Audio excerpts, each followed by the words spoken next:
everybody. Well, I've got Colin Clarke with me. Colin is a ex-RIASA student now. He's just graduated this year. He's played soccer with us for 4 years, and he's just recently, finishing today, spent 2 weeks training with the first team at Bradford City. So I'm going to ask Colin, first of all, how did you find it, and what positives do you take from it? I found the level,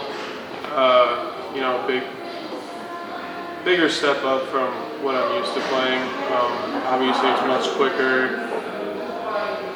The players are stronger, faster.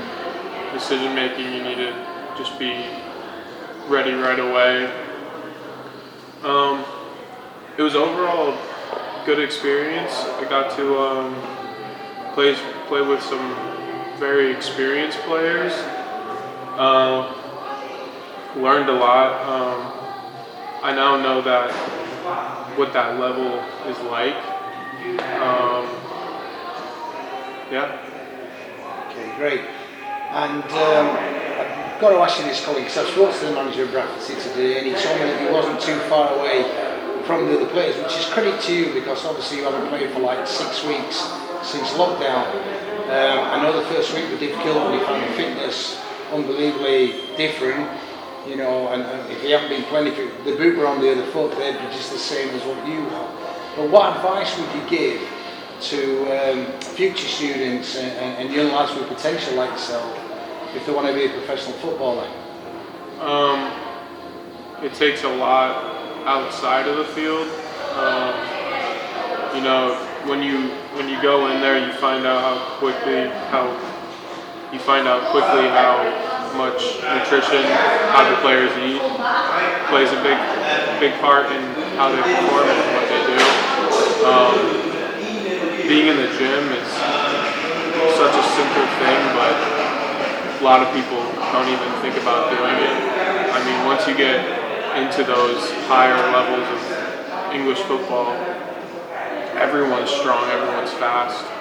So if you can, help yourself and just be in the gym, kind of, be ready for that aspect when it comes in. It just prepares you that much more, in the sense it's one less thing you have to worry about going in when you're playing with these guys.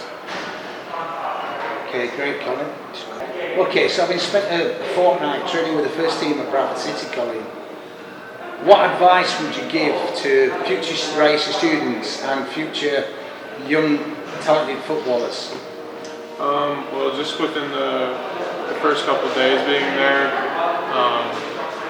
you notice how seriously the players take nutrition and how serious the coaches take the nutrition of the players.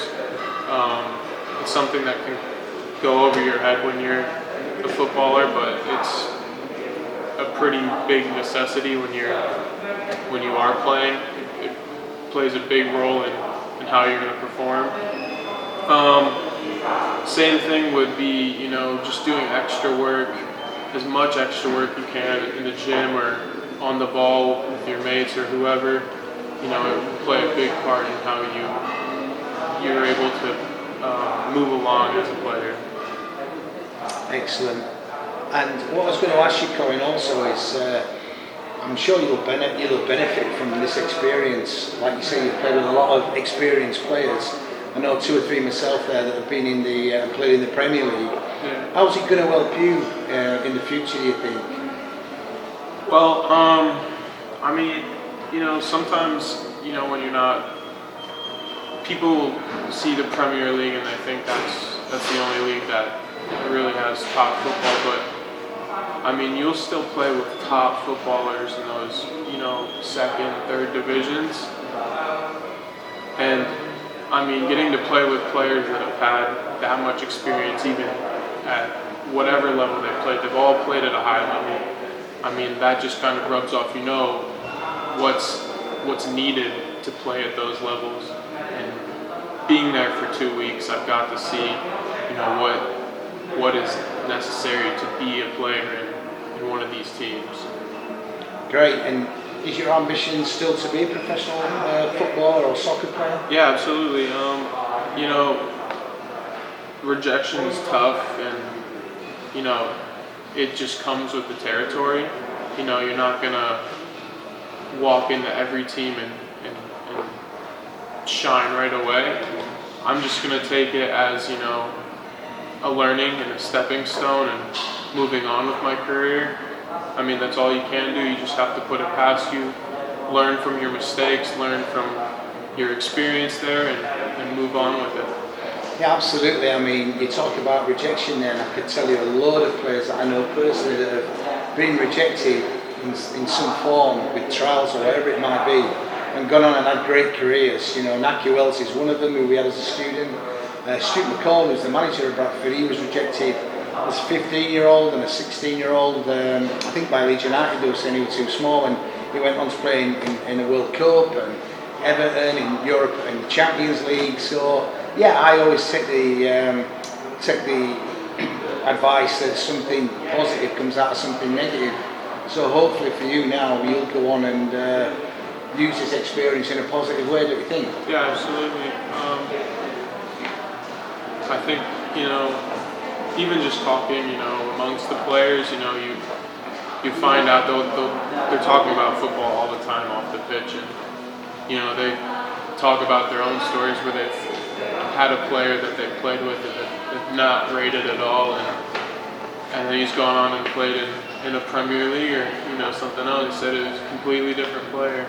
So I think, you know, that, you know, you don't want to say it, but that rejection can sometimes give you that extra push to move on to that next level and, you know, further your career in whatever aspect. Absolutely. Well, all I can say is wish you good luck, Colin, wherever you go next, and hopefully this will be a positive experience for you, and it'll help you get, you know, the career that you're looking for. So well done. I think you've done brilliant. So you've been out the game for 6 months to come in and get somewhere near. I would have loved the news that you were getting a contract, but you know, don't be disheartened by it, and go on and prove that you can do it.